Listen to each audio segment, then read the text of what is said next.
Hey there, I'm Wils. And I'm Josh. Welcome to the Nightly from Hatch, where your late night thoughts go to rest. Wils, before we really get started tonight, I have to comment. You were drinking a big, I want to say cup of water, but it's not, because what I want to remark on is you're drinking what I want to call the bear style. It's the bear style. I'm bringing a container of water. This is like the chef's Tupperware, whatever. Mm-hmm. I never know what size this is. It's the largest size that I have in my kitchen. But it's like quart-ish. It looks quart or liter adjacent. Yeah. But yeah, I left my water bottle somewhere last weekend, and I'm gonna get a new one, but it's like, I feel like a glass of water I drink in like 10 seconds flat, so I really need like a huge tub of water. I need a trough. Tub was the word. I need a trough of water. Yeah, you need kind of a rushing river to just dip your face I into. guess I need a pool, an Olympic-sized pool of water is what I would say. But yeah, it's not very like it's not very cute, but it gets the job done. This is what the chefs do. This is what I do. If it's good enough for chefs, it's good enough for you. I say that about everything. This is like another thing that I've done with these like quart is, I guess what we're calling them, size Tupperwares, is I make a lot of, like, if I'm making a like hydrating beverage, I'll put it in here because I'm like, I want Interesting. as much as possible, and I don't like getting my like water bottle having like flavors in it. So I'll make my like liquid IV in here, or I was on a kick of making quote unquote homemade Gatorade for a while, which is like coconut water and hibiscus tea. That sounds delicious. And a bunch of salt and lime. How was it? Oh, it was literally so good. I honestly need to start making it again. It's so good. I feel like you could call that a mocktail and charge $15 a glass for it at a restaurant in Brooklyn. And I'm sure people have, and I'm sure they will. Yeah, no doubt. Hibiscus is like big time mocktail ingredient. It's absolutely huge. But I love like a salty electrolyte drink. I just can't. Yeah. I'm not gonna lie, I'm gonna be completely honest about it. I appreciate your candor. Thank you. And I would never ask you to lie about something so serious as this. It's completely serious. It's my job, basically. I take it deathly serious. Have you been bringing the tub to the gym? No. The tub can't go anywhere outside of the house. There's no top to it. It's simply like, I don't put a top on this and carry it around. It's just like when I'm in the house. I do associate that with a staff of a restaurant kitchen. Yeah, it is a kitchen staff kind of move. But look, they do it for a reason. Like, it's handy. I have like a million of these at my house because I like only use the little like, I don't know what they're called, this microplastic container. I have about 3,000 of them. They're like easy. You can stack them on top of each other. I honestly, look, I could talk about the Tupperware situation for a while, but I won't. Okay. Do you have any like things that you've done? I feel like when I got this style of like Tupperware, I was like, oh, it just makes sense. Like, you have a bunch of them. It's really like, you don't have to worry about if you lose them. You get more when you get takeout, and they all match. And as I said, like, they all fit very neatly together. It is pretty impressive. Do you ever get, or do you have anything in your house where you're like, oh, I hit that out of the park? Like, my system works. Oh, this is very good. You know, I would always kind of laugh at, especially my grandparents, because my parents, it was a little less visible, but the plastic bag full of other plastic bags that you get from grocery shopping or whatever. And then you're like, oh, I need this for, I'm just bringing a bunch of, a bunch of little things somewhere. Yeah. And I don't want to bring a tote because I'll lose it or leave it. It's got to be, or I'm going to put it on the ground at the park or something and then throw it out. And it is like, plastic bag full of other plastic bags remains unbeaten. You can't beat it. I have one hanging up in my closet. I have like on a hook. It's so helpful. As we know, as I keep telling people, I'm doing an apartment renovation. But one of the things that I did to my apartment before I moved everything around in my living room is that I created a cord situation that made sense for the way that like the cords were displayed and hidden or not hidden. Okay. Which basically means I have like cords that I've put inside of plastic little houses that run along the perimeter of my living room, and you can buy these and you can tape them to the floor or whatever, and it's like hides your cords. I call it cord management because that's basically what it is. And then I have a place that the cords, the outlet hides as well. I have all these things. However, since moving some stuff around in my living room, one of like the main area that's like a mess of cords because it's where they installed the Wi-Fi router is now much more visible. And I'm like, oh my God, I have to tackle that somewhat soon. And it's weighing heavy on my spirit. Are you a big cord management, cord hygiene person? Like if it's all behind the TV or whatever, behind the entertainment not really. center? Well, this is what I'm saying. Like I had my couch in a position where it was hiding all these cords, and I was kind of like, it's none of my business. Like what's going on? I misunderstood. Don't ever apologize. Thank you. I will never apologize. I love saying that. It's like, wait, that's not true. But so no, I'm not like that anal about it, but now I'm like, ugh, the ones that were hidden are no longer hidden. And that's where there's this like crazy, it's where the guy installed my Wi-Fi. I think it was like basically the only place he could put it. So it's just like cords that I don't even really know where cords that I'm not intimately familiar with. I did not put them there. I have no idea where they're going. Sure. And they're like, it's a shocking amount of cord is what I'll say. I feel like we could have used a shorter cord for some of these, but yeah, I'm going to leave it to the professionals.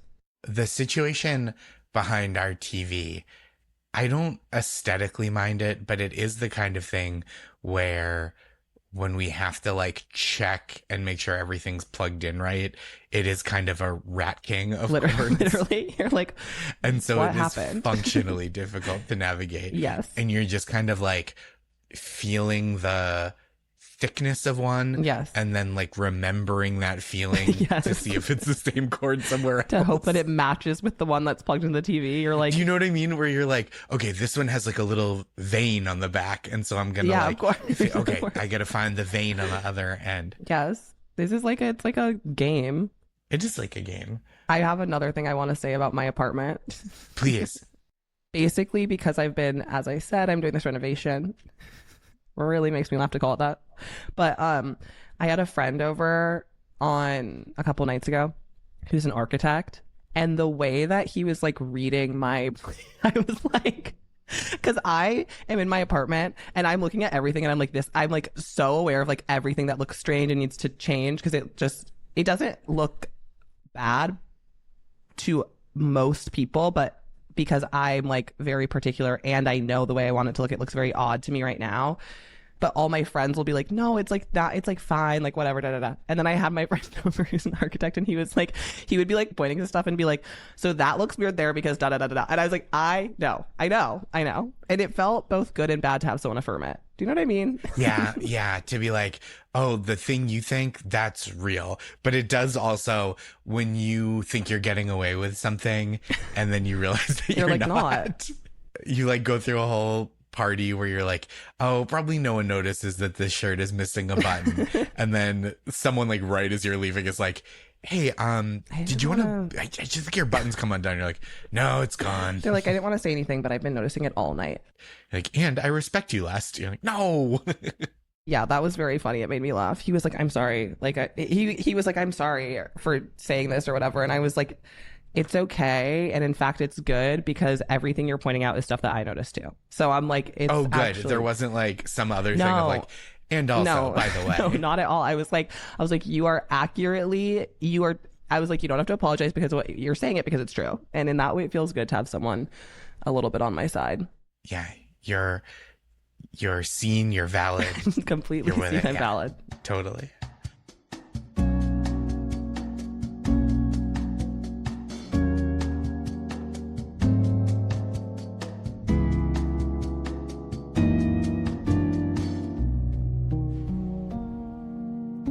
Last week we were talking about like fake trends, like things that people kind of announce like, oh, it's this aesthetic, or I keep seeing this. Mm-hmm. And we were talking about fake ones. Yes. Like, oh, that's not real. That's 3 people said that, or this one person did this and someone came up with a name for it and the name took off more than the thing.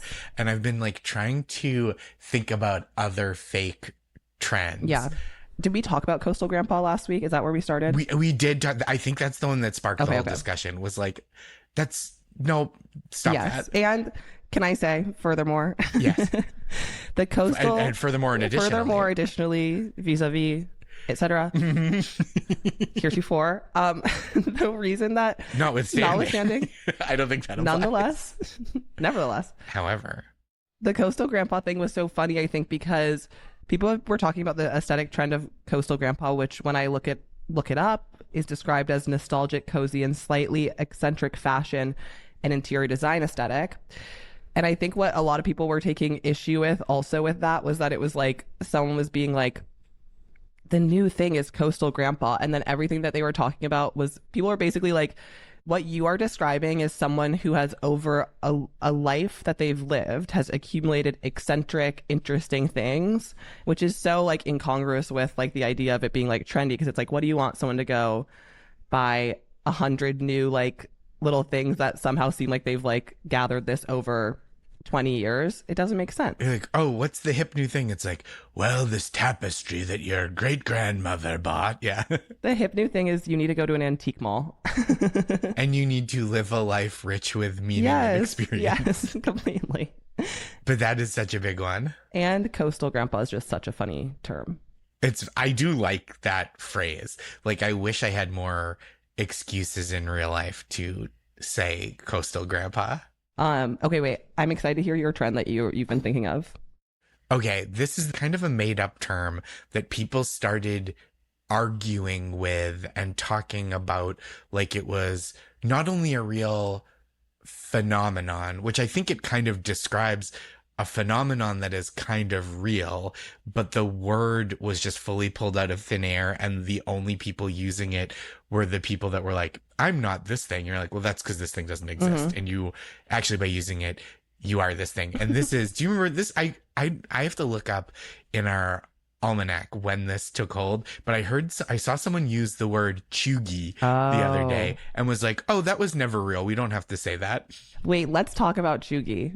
Let's talk about cheugy. Because I think that there are two camps of people. So for people who don't know, cheugy is basically like what? Like basic kind of like, it's very like tied to, I feel like, millennial. Is that right? My understanding of it was that it was kind of like a corny millennial aesthetic, yes. Like even maybe a notch less desirable than basic, yes. In terms of like, oh, it's not just this is popular taste and it's not super compelling or interesting, but it's like truly stereotypically corny millennial. And this yes. is from, I was thinking this was like 4 or 5 years ago. Cheugy was 2013. Yes. So according to the New York Times, cheugy was coined in 2013 by a high school student named Gabby Racine, who knows, to describe people who are slightly off trend or try too hard to be fashionable. Mm-hmm. Okay, this is interesting because I'm caught between your opinion and an opinion that I heard recently, which is someone that was like, basically said like kind of what you're saying, which is like people forgot about cheugy, but in many ways it is kind of, it does accurately describe some stuff. I think you're right. Like, I think the thing it is, so this is kind of, it's similar to coastal grandpa in that it's like a fake trend word yes. for like a phenomenon that is kind of real, yeah. but it's not like a trend. No, it's not. No, it's just a descriptor. Yeah. When people were talking about this for real, people were like, is this cheugy? Is that cheugy? And you're like, well, that's hard to define because that word was just made up like a week yes. ago. You know yes. what I mean? But it is, I think there is something to the idea of like the hello fellow kids of it all, like the kind of Steve Buscemi age 48 or whatever, holding a skateboard with a backwards cap and a t-shirt that says like music band. Yes. The question of like, is this cheugy or whatever, it's so much of that to me is like context dependent. Because it's like, yes, to be like off trend, to me, I'm kind of like, what does that really mean? Because like someone could wear skinny jeans, which people are like, oh, it's like lame or whatever, and look cool. Like people can wear whatever and look cool. Yeah. But I guess the part that is cheugy, if we're operating off of this definition from the New York Times, the cheugy paradigm, is like the trying too hard. Because I think Yes. that's the part where it's like if you're trying too hard for something, then it's like, oh, it looks a bit sweaty and it's a bit obvious. But That I think that's right. And I think like arguing like our skinny jeans cheugy, for example, Yeah. is like kind of beside the point, where it's like it's not the being a little out of date as much as it is the like running full tilt yeah, in a corny way Yes. at the thing that you think is the trend. Yeah. It like reminds me of, and this is like so far off topic, but do you know about Kiki and Booba? I love Kiki and Booba. Okay. The best possible answer. Not only do I know, I love them. They're like sisters to me. Thank goodness. Kiki and Booba are my closest friends and confidants. Kiki and Booba raised me. Yeah. Kiki and Booba taught me it was okay to be weird. Kiki and Booba, that's my chosen family, by the way. So be careful. Whatever you're about to say, be careful. But Kiki and Booba, if listeners don't know, it's like a linguistic concept that people kind of intuitively know by hearing words and like looking at shapes and figures, like which word maps on, or like people group things instinctively in similar ways, right? So Kiki is like people will usually group things that are like spikier, right, and like angular, and Booba is stuff that's like more round.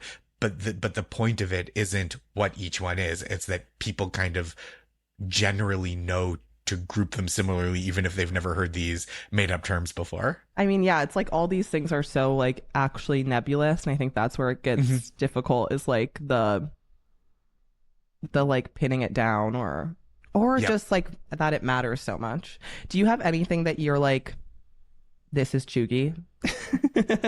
Yeah. Or have you had any moments recently where you felt cheugy? I feel all the time. I definitely feel I'm always like towing the line, because this is the problem with like trying too hard as like a pejorative, is like, you know what's worse than that is the people who aren't trying at all. I agree. It's better to try. And I think it's better to try. And I don't think that trying too hard is bad inherently. It can be very like nice when you're like, oh, someone was so thoughtful about XYZ, or you like tried to like put an outfit on or look nice or whatever. It's like sweet. Totally. We're all just like being sweet. I guess the only time it feels bad to me is when I feel like I kind of got by like a trend that I'm trying to understand, whether this is like a band or like a fashion thing, something that I'm like, I don't think this is for me. And then I try it and it like definitively is not. But once again, you have to try. But I know sometimes I think that's right. when you take the risk and then you're like, wait, and I feel awkward, by the way. It's like, this did not pay off. It's not good. Oh, you know what? I was very self-conscious. I meant to talk about this a while ago, but I was very graciously loaned a like beautiful formal jacket for a big charity event that I was hosting. Nice. And I was very self-conscious about pulling it off. And I think my self-consciousness diminished the extent to which I was pulling it off. Yeah, I think that could happen too. It was like this really beautiful, this designer, Jack Sivan, lent it to me. It was really, really nice of him. And it was like kind of a patchwork, kind of eggshell, pink, blue, like pink and blue pastel, not like plaid, but like big squares of them all. Like quilted, kind of. Yeah, quilted is that's I think exactly right. And it was like pretty bold. Yeah. As a jacket, and I was like a little insecure about it, but I think the insecurity about it was what made it a little try hard. Whereas I think I should have just like taken a deep breath and been like, this is what it is. I'm crushing this. Yeah. But sometimes it is hard because you will be like, this is cool. And I don't know if this is how you felt, but sometimes it is like, I think both are true, which is that the insecure, you kind of have to be like, fake it till you make it. But at the same time, sometimes that feeling is there because you're like, it's just not me necessarily. Right. However, you describing that, I'm like, it does kind of sound like you, because I feel like you like a like fun. It does sound a lot like me. It is like a very me. And my wife Maris was very encouraging. I was like, I kind of threw together the rest of the outfit last minute because I had these pants. They didn't fit quite right. But I was like looking for shoes to wear. And I like have these really beautiful, I don't wear them that often because they're a little clunky, but they're these beautiful high top floral pattern Adidas rivalries. And they're designed by this designer, Eric Emanuel. And I like, not for me. They were like mass market. I like bought them from adidas.com or whatever, but I love You're them. Like, and those are called the Joshes. Yeah, they're the Air Gondelmans. And my wife was like, oh, those shoes really tied the whole thing together. And I was like, you think so? And then over the course of the night, it did become clear that the shoes were tying the whole thing together. And it was really I nice. bet you looked phenomenal, by the way. Thank you. I felt really great about it. It was this big charity event for the Authors Guild Foundation. It's like a really cool group. And I got to host this event. And I was like, looking back at the pictures, I was like, you know what? This did look cool. Oh, that's so fun. You're like, look, it paid off. Sometimes the photos don't lie. We did it. You know what? What's that? I need to turn in, and it might be the perfect time because everyone can go to sleep with the image of Josh in his beautiful, beautiful jacket in their mind. And I mean that wholeheartedly. Thank you, Wils. That is a really nice thought for me. So on that note, I think I'm going to say goodnight, Josh. And I'm going to say goodnight. I'm going to say goodnight to anyone who's just trying something fun aesthetically. Just try it. Yeah. See how it feels. I think you'll be rewarded handsomely in this life and the next. I think that's so beautiful, this life and the next. And I'm going to say goodnight to you, of course, to all the listeners, and to Gabby Resson, the Beverly Hills High School student who was deemed responsible for coining the term cheugy. Yes. Good night, Gabby.